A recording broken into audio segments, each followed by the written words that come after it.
Hey, what's up everybody? CryptoVatsik here with another TA video for you today. Nothing of what you're about to see is considered financial advice and they're just my opinions. If you enjoy this content, I would really appreciate it if you hit that like button and don't forget to subscribe. Let's jump right in. Okay, and today I'm going to do a quick video on Theta network, and this is just a snippet from that previous video when I had shared this on December 24th, 2022. And just essentially I had marked out my green buy zone here down at the bottom in that range. And at the time we had just dipped briefly into that zone, but my expectation is that we would get a bear market rally or local bottom forming inside this zone in the upper 50th percentile. Okay, so here we are now at the current chart, and you'll notice what happened with price action here is basically we ended up getting a double bottom formation within the upper 50th percentile of that range. So on a macro level, we did in fact end up forming a local bottom within that zone for a pretty decent push up to the high. And a trigger for that was on the lower time frame. On the 4-hour chart here, we'll just zoom in closer towards that bottom. At the time of that video, we had our monthly open up here, and we had this critical SR level. And essentially I had said if we turn this SR level back into support, I think it's game on to test the monthly open. And above the monthly open, I said we'd get a much larger rally. So you notice right here, when we regained the range high, with this fresh new high, we flipped it into support. But the key area that I was watching was from these prior lows over here, which gave us that SR level. And the flip ended up being right here, with a fresh new high and then a very brief retest here on the upside of that level as support. Then we pushed up to the monthly open with an initial rejection, but ultimately reclaimed that level here on the next push up. And then thereafter, we got a pretty decent rally. So essentially what I'm really paying attention to now, let's drop back down to the daily time frame. I'm closely watching this monthly open that we had back here in December, which is essentially just that macro level now that I want to see held. I think if we lose it, it's an easy short back down to this range high. But if we were able to hold it and continue some sort of range here, then I would really like to see us take out this high. We've currently swept it at the moment, but I would love to see it break out to the upside there and then target this next high. This level has a lot of significance behind it. You'll notice from previous local bottoms that we had until we traded underneath it on account of that FTX collapse that we had. So super important level to hold at the moment, in my opinion. And it's sitting at right around just under $1. On account that we lose this zone, let me just get rid of this because that's not actually the current monthly open. Let's just find the current monthly open quickly. Okay, so current monthly open setting right here. So yeah, essentially lose this key SR level. I think that we head back down to this range high and likely would just be a slow grind down, which would ultimately be testing this low that we had. But we have a bunch of unswept liquidity with this high up here that we had back in August. We have swept the November high here on this wick with this wick right here. So it's very possible if we don't continue that push up on the next month, that essentially this was our sweep of liquidity and we do potentially go down and test this range high here or ultimately trade back inside of this buy zone. I think if we are able to hold that level and we get a push, we are talking a pretty significant rally up to the next high. So it's not an opportunity I want to miss if that's going to happen. So I'm really starting to pay close attention to this now. Let's drop back down to the daily time frame, break it down a bit more. Okay, so our current monthly open, clearly a level that we have now lost, which is fine, but we're just pinched between that monthly open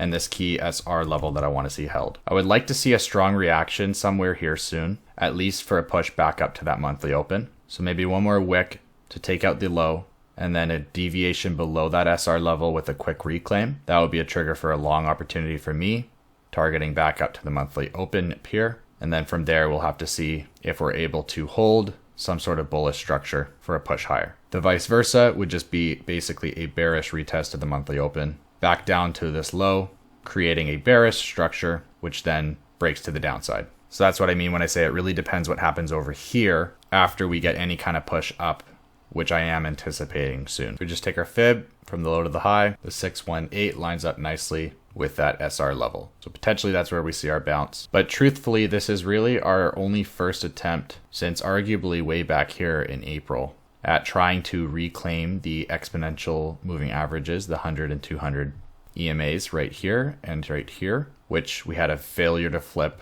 on a high time frame back here in mid-February, and then now actually lost the 100 exponential moving average and trading underneath it currently as well. So I will be honest, it is quite weak price action. We have very much a rounding top type of formation, which we typically see in those prolonged accumulation phases. Just go back to a quick example of that. So right over here, say back in 2019, okay, we had our accumulation phase back here in 2019.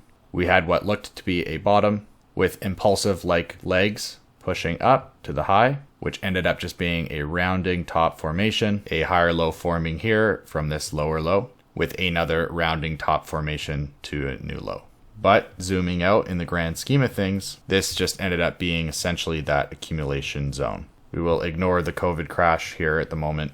But essentially, once that zone got broken with a true impulsive leg here and a rounding bottom formation, pressing that high, we got our next reaccumulation phase. And actually, I would argue up here as another form of reaccumulation above that prior high. So ultimately, what I'm looking for is price action that looks like this and less like this. However, you still want to pay attention at price action within our initial accumulation phase, because it'll provide the highest level of opportunity during that phase, with the next levels of opportunity being in the reaccumulation phases. So really, if I just look at it at first glance, it does start to look like we are forming that first accumulation phase where we could round off, come back down, test this low again, have another rounding off event, and then we get our actual impulsive move with a rounding off bottom, breaking that prior high, and then our reaccumulation, and then off to the bull market. But it's not to say there's not a ton of trade setups and opportunities in the meantime.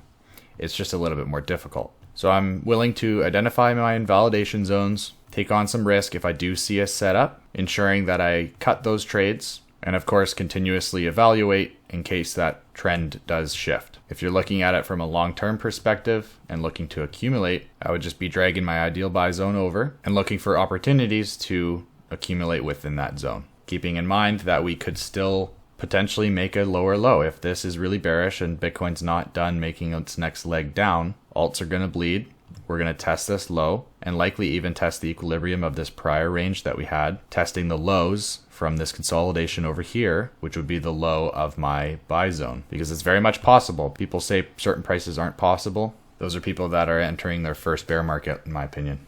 Everything's possible, so just make sure you stay objective. But all in all, since my last video, pretty decent push. We did enter that buy zone, as I said. We had a very decent rally, so there's still opportunities, like I said, during this bear market. But it just all depends what price is going to do.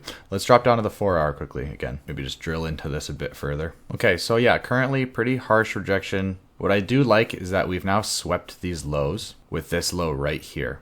So we've swept liquidity. We've taken out those stops on late buyers of this rally. So I think if we are going to see a next leg up, maybe we run these lows one more time into this key SR zone that I have here. And then what I want to see is a reclaim of that level and flip it back. If we start to do something like this, where we chop around inside of a wedge, then clearly I'll just be looking for a short opportunity down to the bottom area of this zone. And then perhaps that's where we get our spring and shoot back up, because ultimately we'll just be entering a new liquidity zone. And this could form some sort of spring action where we quickly reclaim the level and then it's back up to the monthly open. And then possibly take out some of this inefficient balance up here. Definitely all possible scenarios that I will be closely watching for. Now just flipping back to the daily. So yeah, definitely getting to a pretty important area here where if you're a bull, you want to see it held. I think if we can hold this key SR and we do chop around within some sort of range, compressing on these moving averages, it's a good sign for a further push to this high and possibly to this high, on account that we hold this invalidation level here. And then at that point, this starts looking more and more like an actual bottom. And then perhaps from that point, we get our macro correction from an elevated high, like I said, pushing us into a furthered reaccumulation zone at an elevated range from the original accumulation zone. So it's definitely possible. I'm not saying it's off the table, but again, it's just all on the basis, in my opinion, that we hold this level, because this level has been pretty key for some time, as you can see. So now that we've flipped it back into support, it needs to hold to continue any kind of bullish momentum and eventually start breaking these highs and getting out of this bearish structure. Because again, on a loss of that level, then this low very much becomes in question if it's going to hold or not. I would say at least a retest of the low is on the table if we lose that key SR. So just all things to think about as a trader or an investor. But at the moment, we're kind of in that gray area between moves, because down here you can notice the market structure break from this prior lower high, flipping it with a fresh new high and retesting it as support here with that wick. Just like up here, we've had a bearish break in market structure. Just zoom in so we can see a little closer here. So we had a break in market structure, we made a lower low, and then we had a bearish retest of this liquidity zone right here, which would have provided a good short, and your target would have been the next low. And then in fact, we have now lost that low with already a bearish retest, and what looks to be is just bearish consolidation for another leg down. So you're just looking for those essentially high time frame market structure breaks at either a local bottom or a local top, with kind of all of this in the middle being that gray area where we can just chop around and continue the move to its completion kind of thing. So if you're a swing trader on a higher time frame, you want to be identifying structures like this and then structures like this. But if you're looking for structures like that in here kind of thing, you're just likely to end up getting chopped up a lot. So for me, I'm going to be a little bit more patient for price to develop, but I will be closely watching a structure like that where we take out liquidity, we reclaim the level, we get a market structure break and retest of a prior lower high. Only and only if we get that. And check on RSI quickly. So RSI, yeah, still just teetering on kind of a support level. So possibly, like I said, another leg down, but I'll be closely watching for that reversal signal. And very similar to a market structure break on price action, what almost looks the same is a market structure on RSI, just like we had back here. So we made our low here and made our low in RSI, double bottom, made a lower high here, made a higher low in RSI, and it spiked right here. We had a spike in RSI, making a fresh new high and retest for it to come back up. So I know it's getting kind of messy now, but basically what I'm looking for is this spike action right here, but just over here. And you'll notice what it looks like in price is it's really just starting to get going. We hadn't even made a market structure break necessarily on the D1 time frame in comparison to this lower high. We ended up making it later over here, whereas you'll notice RSI was already screaming up by that time. So looking for that setup on RSI as well over here now. So maybe we form some sort of low down to my SR range zone. RSI makes potentially another low, and then waiting for that spike action, break this high, where price potentially reclaims that SR level and has yet to break this high. And then I want to see continued strength on RSI for ultimately a D1 break in market structure of that prior high. And then the question becomes if we're going to break the monthly open or not. Obviously break the monthly open and consolidate, then this high starts looking really weak. And that would quickly turn into a very bullish structure in my opinion. Consolidating around the 200 exponential moving average, we would have had a retest of the 618 fib. We'd be consolidating right underneath resistance. We'd be above the monthly open. That key SR level would have held. We had already swept this prior high with this high here. So then clearly targets just up here at $1.70-ish area. But again, all on the basis that my SR level here holds within this zone. And it's important to keep in mind that this is just a scenario, because the very easy vice versa scenario, which essentially has a 50% chance of happening, is just bearish consolidation under the 100 exponential moving average, dump down to the SR, bearish consolidation underneath that SR level, dump down to this prior low, maybe, some sort of bullish rally, and then dump down to that prior breakout level that we had over here. But all the while, if you're looking for shorts on a move like that, then your invalidation becomes the monthly open. You do not want to see price trade above that monthly open and consolidate. You want to see at the very most push up with a rejection and back down, and then furthered weakness with a short taken possibly at the monthly open, targeting the SR level or targeting a breakdown further. So it's very easily scenario A or B. It's just identifying the price structure and trying to get ahead of the move. So that's what I'm looking for. I'll play either direction because I'm not looking at this from an investor standpoint just yet. I was when we were back down here in green, as I said in that previous video in December that I shared. But now we're just kind of in that middle zone of the rally or the correction of said rally. So maybe in the grand scheme of things, you don't care that much, and buying down here for, 4 years from now type thing, you don't really care that much, even if we do make another low and then it's back up. But I'm more or less just speaking from a trader's perspective at this point. So anyways, guys, hopefully you found something really helpful in this video. I do appreciate the engagement. Let me know what you think in the comments. Please give the video a like. Don't forget to subscribe. And as always, we'll see you on the next one. Cheers.